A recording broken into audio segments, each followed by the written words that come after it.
ළමයි අපි ගියානේ මල් නෙලන්න මල් කඩන්න ගියා. ඉතින් මලුත් කඩාගෙන යනවා. අපේ පුංචි පැලට. ඉතින් මම මේ වීඩියෝ එකක් දෙනවා.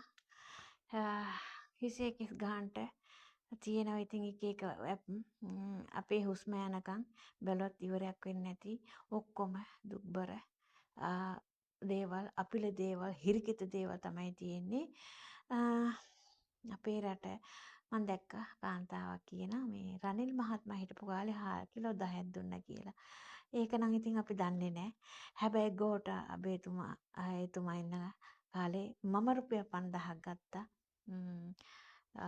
ඒක එච්චරයි. ඒ හැරෙන්න ඔය හාල් ජීවිතේට අපිට හාල් ඇටයක් රජයකින් කියලා නම් හම්බෙලා නැහැ. ලැජ්ජයි නීචයි මේ ජනාධිපති සංගමයට තමයි මේ කතා කරන්නේ.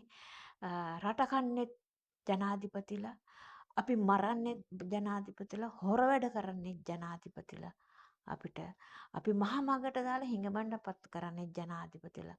උන් කනවා බොනවා සුරසැප අපි මහා මඩේ කටු ගොඩේ නයි පොළොංගු වලි කොටිත් එක්ක කුප්පි ලාම්පු වලින් වතුර බින්දුවක් ඇදගෙන යාන්තම් ජීවත් වෙන අපි මේ පොළොව කාගවත් දීපු දෑවැද්දවල් නෙවෙයි. මම මේ හැමෝටම කියන්නේ ඉදිරියේදී අපේ වීරවත් කාන්තාව, වීරවත් පිරිමි කාන්තා පිරිමි දෙපක්ෂේ අපි එකමුතු වෙන්න ඕනේ. අපේ රට වෙනුවෙන්, අපේ ජීවිත වෙනුවෙන්, අපේ දරුවෝ වෙනුවෙන් අපි දෙයක් කරගන්න, අපිට දෙයක් කරගන්න මේ මහ පොළොවෙන් සූදානම් වෙන්න. මෑතකදී අපි කට්ටිය හොඳ කාන්තාවෝ ඉන්න, ශක්තිමත් හොඳ වීර පිරිමි ඉන්නවා. අපේ දරු පැටව් අපි හදාගන්න බොහොම දුක් වෙනවා. අසරණ දුකක් විඳින්නේ. එකමුතු වෙන අපි ඉදිරියේදී ලස්සන ගමනක් යන්න මම ඉල්ලනවා. ඒ වගේම අපි දකිනවා දැන් ඔය මීටින් තියාගෙන මොන කයියවලද ඔය ගහන්නේ? අර මීටින් වල පුටු වල රෙදි දාලා. මොකාටද ගෝත්‍රිකයන්ට අලු ගෝසුන්ට මොකටද පුටු වලට රෙදි දාන්නේ? මොන පවිටෝද මේ ස්වාමීන් වහන්සේකට නම් සුදුසුයි රෙද්ද දැමීම පුටුකද? මොකද ස්වාමීන් වහන්සේ නමකට අපි ඒ පිරිමි පක්ෂය වෙනුවෙන් නෙවෙයි සිවුරට ගරු කිලක් වශයෙන් අපි පුටු වලට සිවුරක් අනිවාර්යයෙන්ම දාන්න ඕනේ ගෞතම සම්මා සම්බුදු සාසනය වෙනුවෙන්. ඉතින් ඒකයි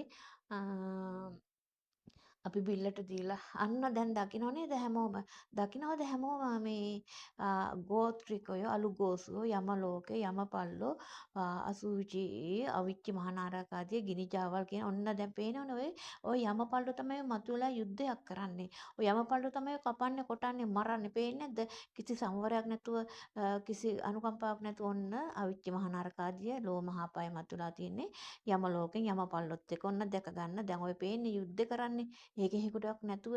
ඉතින් ඒක නිසා ඕක තමයි මේ ලෝකේ යමපල්ලෝ. ඔන්න දැන් ඇසින් දැනගන්න යමපල්ලෝ මතුවලා ඔය අර රටට ගහන මේ රටට ගහන වටේට කරකවලව ගහනවා. ජීවිත කීයක් හානි කරනවද? අපේ ජීවිත නේද මේ නැති කරන්නේ. අපේ වස්තු නේද මේ නැති කරන්නේ. ඉතින් තමන්ට කොයි කාටත් ඇසින් දැක ගන්න පුළුවන්. ලෝ මහා පාය අවිච්චි මහානරකාදිය ඔන්න දැන් මතුවලා තියෙන්නේ. දැක ගන්න පුළුවන් මේ ලෝක යුද්ධේ. ඒ වගේම ඔන්න යමපල්ලෝගේ පැටව තමයි දැන් ඔය ඇහිලා මතුවලා ඔය අද මිනිමාළු සුන්බුන් කරලා වැලිපත් කරලා මේ භූමි උතුම් වස්තු කුඩු කරලා දාන්නේ ඔන්න යමපල්ලෝ. ඔන්න උකට තමයි යමපල්ලෝ කියන්නේ. එලෝටත් නැති මෙලෝටත් නැති මහ පොළොවෙන් මතුවෙච්ච. ඉතින් එහෙනම් අයිබෝන් සම්මා සම්බුදු සරණයි ආදරේ. අපි ඉදිරියේදී හොඳ ගමනක් යමු. අද අපි ගොදුරු වෙලා අසරණලා ඉන්නවා. අපි හැමෝම අසරණයි. හාල් ටිකටයි උඩ වහලටයි බිත්ති හතරයි බැඳ ගන්න බැරුව වතුර ටිකක් ටොයිලට් යන්න නැතුව.